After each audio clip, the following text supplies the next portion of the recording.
816 hash.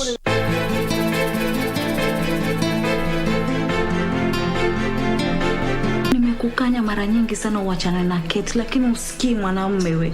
Matatizo, jibu maswali yangu vile ninavyokuuliza. Wasikia? Basi salamu usinipe, kwako pia utanikaribisha. Utoka hapo sio kanguka kwa maji, unataka kuniletea shida wewe? Unatafuta nini? Mbona ulikuwa unataka nije? Sitakataa uje. Ukasisha watu amani. Kisa ni mali mama.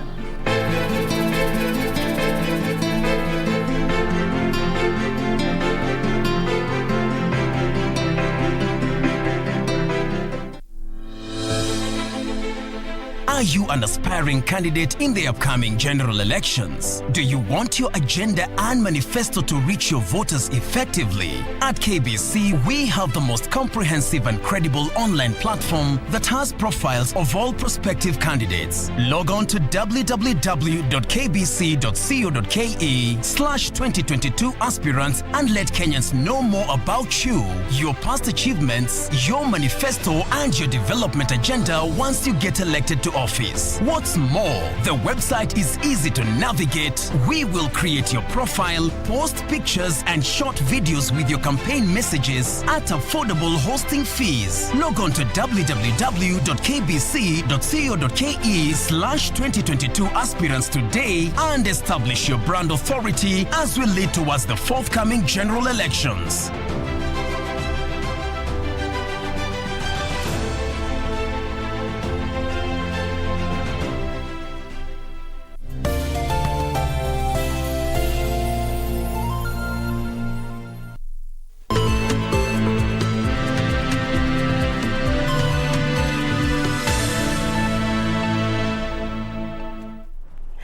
Once again, good afternoon. You're just in time for the Lunchtime News. A very warm welcome to this live broadcast. My name is Irene Muchuma. On Sign Language Interpretation, we have Susan Thuku. It is the International Women's Day. We'd like to know whom you're celebrating today and also where you're watching us from. At _Irene Muchuma Odim and also at KBC Channel 1. Now, Nairobi woman representative Esther Passaris has condemned gender-based violence in the country, saying women have a right to live free of fear. Passaris has singled out an incident where a woman was sexually harassed by bodaboda operators after an alleged accident along Forest Road in Nairobi County. Passaris wants the suspects in the video that went viral charged in court. She spoke during a tree planting exercise at the Langata Women's Prison, where she also urged the state to set free women with petty offences in celebration of Women's International Day.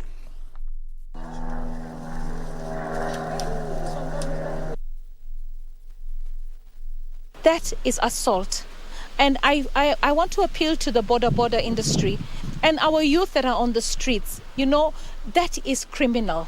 You know, if that was a young girl, you have traumatized that young girl. I am scared to even allow my daughter to drive in Nairobi if that is the way you're going to treat somebody. If it's an accident, you cannot take the law in your hand. You cannot become a criminal.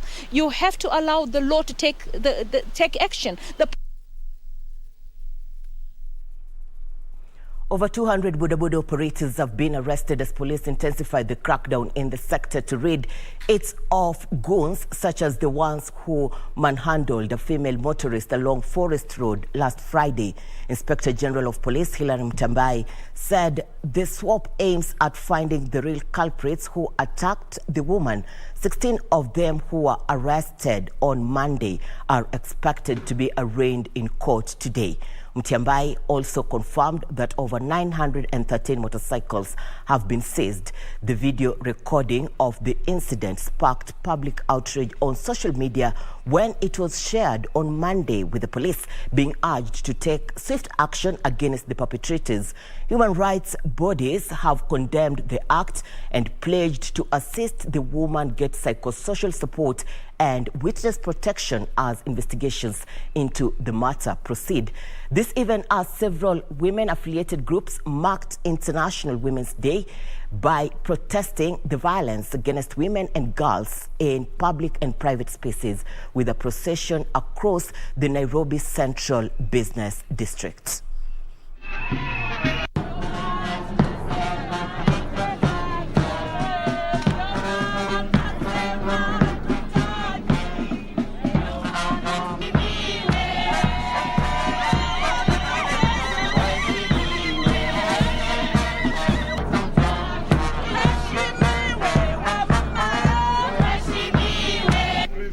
Thank you all. Madam Irene wants to share something with you. If you're not supposed to... Now, the National Exams KCPE are underway. Education Principal Secretary Julius Juan has warned invigilators and examination center managers against taking photos of the Kenya Certificate of Primary Education examination papers. This, he says, might lead to compromise of the integrity of the national examination. The 2021 Kenya Certificate for Primary Education examinations entered the second day on Tuesday, with learners writing the science paper in the morning. Basic Education Principal Secretary Julius Juan oversaw the exercise in Homa Bay County, where he cautioned invigilators against taking pictures of the examination material. We've had a situation where somebody takes a photo of a candidate sitting an exam, and then they start circulating to give an impression that an exam has leaked, which is never the case. You've seen the way that the sealing is done. Everything is opened at the container, and you cannot tamper with that at any given time. So anytime the exam is opened, nobody is is allowed to take a photo inside the classroom. The Chief Administrative Secretary in the Ministry of Education, Dr. Sarah Ruto, was at Iten area of Elgeyo Marakwet County to supervise the exercise.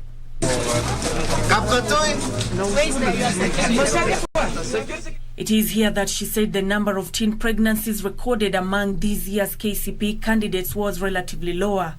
The fact that we have not had very long closure, I think confirms what we have always stated, that the school seems to be a safe place.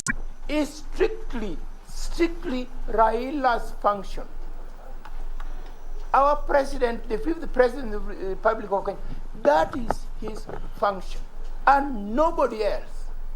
I'm very sorry to hear what is happening here in Kisumu, because all of us know very well that this is the backbone of His Excellency, the 5th President Raila Amolo Odinga.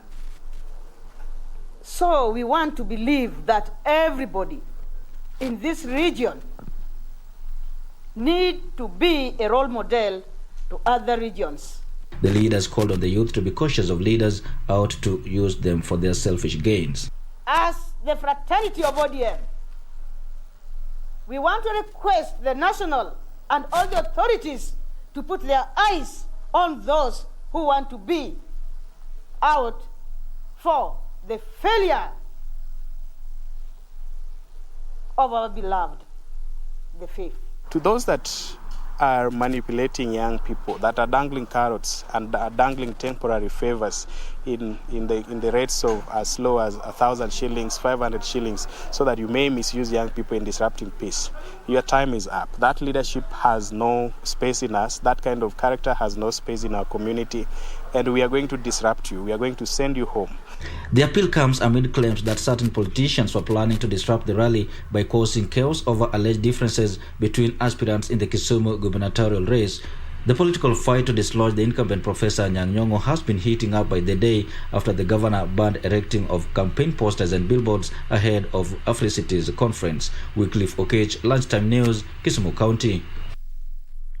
The Independent Electoral and Boundaries Commission has been challenged to put public confidence ahead of the general elections. NDB's Member of Parliament, Robert Pukose, says IEBC must convince Kenyans that it will ensure the election is free, fair and verifiable. IEBC has also been urged to insulate itself against political interference because Kenyans will keenly observe the exercise to avert a repeat of the contested 2007 general election. So we expect their level of engagement with the public should be very high so that they can communicate to the politician, communicate to the public, so that everybody is on board and understand what is happening. They should be transparent, should be fair, accountable, and in a way that every one of us can see they are doing the right thing. If IEBC is given the necessary support in terms of giving the budget they require, in terms of ensuring that IEBC is able to recruit its staff in time, in terms of making sure that IEBC is able to procure the materials in time, then IEBC will conduct free and fair nomination. The ruling Jubilee Party has assured aspirants of fair nominations next month. Addressing delegates from Kiambaa, Jubilee Director of Elections Kanini Kega said proper strategies were being put in place to ensure the best candidate wins in the primaries. Meanwhile, former Nyandarua Governor Daniel Waithaka will be seeking the gubernatorial position on a Democratic Party ticket. Candidates seeking to fly the Jubilee Party ticket have been assured of fair competition during the nominations exercise. We will have free and fair nominations. There is no question about it. We have received so many requests. That is the reason we extended the deadline from last Friday to 11th. Make sure that you register first. Addressing delegates from Kiambaa, Jubilee Director of Elections Kanini Kega said proper strategies were being put to ensure the best candidate wins the ticket. Hata kama hatuna candidate wetu katika hii uchaguzi ambao tunakuja, tunataka katika serikali ile ambao itaundwa tukue sisi kama wana Mount Kenya tuko ndani ya hiyo serikali na ile uamuzi yote inafanywa inahusisha sisi. Sisi tunajua tuko ndani ya serikali na hatuna mpango ya kutoka nje ya serikali. Hatuwezi enda nje ya serikali. We suffered for 24 years and we are not ready to go to suffer for another 24 years. We are not. Meanwhile, the first Nyandarua Governor Daniel Waithaka will be seeking the gubernatorial position and a Democratic Party ticket. Speaking at JB Center, Waithaka said the Justin Muturi-led party is representing the interest of the electorate in Mount Kenya. One, two, Elsewhere, Rarieda Member of Parliament Otiende Amolo now wants the IEBC to summon Deputy President William Ruto over his recent remarks that the forthcoming general election will be rigged. Speaking at St. Matthew's Kandaria Secondary School, Amolo said it was not in order for the Deputy President to portray the country negatively during his overseas tour. And when elections are about 3 months, you take the courage to exit the country, to go and defame the country, to go and abuse the country, to go and lie about the country that you want to lead as president. So if it says there's such a scheme, my expectation is that the IEBC should summon him. And former agriculture. Hibak Said for Lunchtime News. Fish farmers in Lake Turkana are recording up to 70% of post-harvest losses due to harsh temperatures, poor infrastructure, and a lack of modern storage facilities.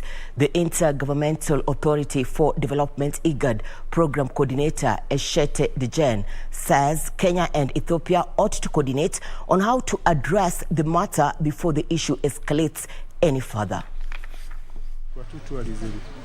According to IGAD, the fourth largest lake in the continent supports communities in Kenya and Ethiopia and still has high potential, which has not been exploited.